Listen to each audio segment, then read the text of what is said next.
First at 5. From the University of Florida's College of Journalism and Communications, you're watching WUFT News.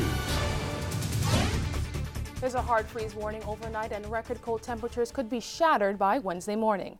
Good evening, I'm Rochelle Aline. And I'm Stephanie Matarazzo. UF forecaster Sean Bellafiore is in the Weather Center tracking this cold air invasion. Sean, how will temperatures go this evening?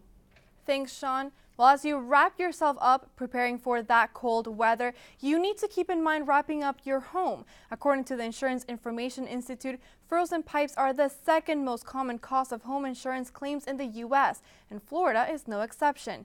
When temperatures hit about 40 degrees, pipes can become weaker, and then at 32, when the water inside those pipes freezes, you could be in trouble. Because water expands when it freezes, your pipes can crack.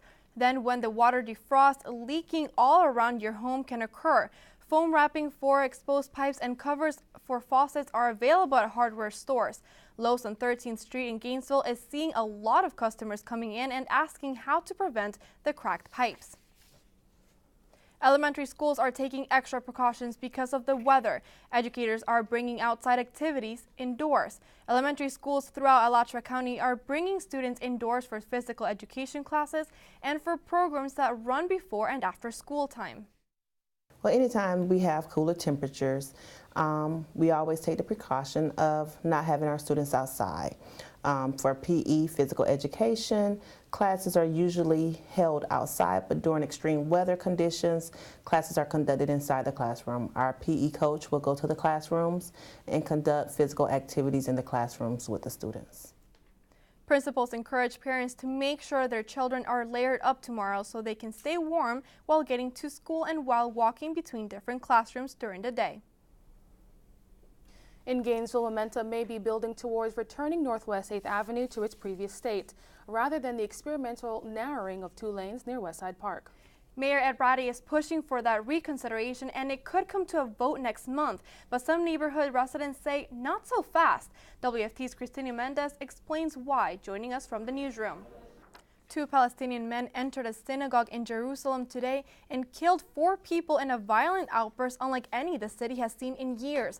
The incident is the latest in a string of violent acts that have struck the city since Israel began restricting access to a Muslim holy site. NBC's Katie Tur has more from London.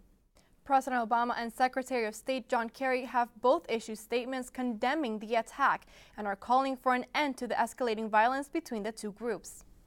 And the U.S. Senate could soon deliver a vote on the Keystone XL pipeline, but will the administration go along with Congress? Stay with us. You're watching WUFT TV News. And every Tuesday, we like to bring you the latest political news. Political correspondent Stephanie Tinoco joins us now with more. Thank you.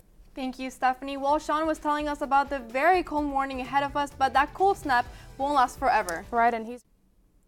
Tonight on WFT News, a closer look at some things you might not think of to get your home ready for sub-freezing temperatures.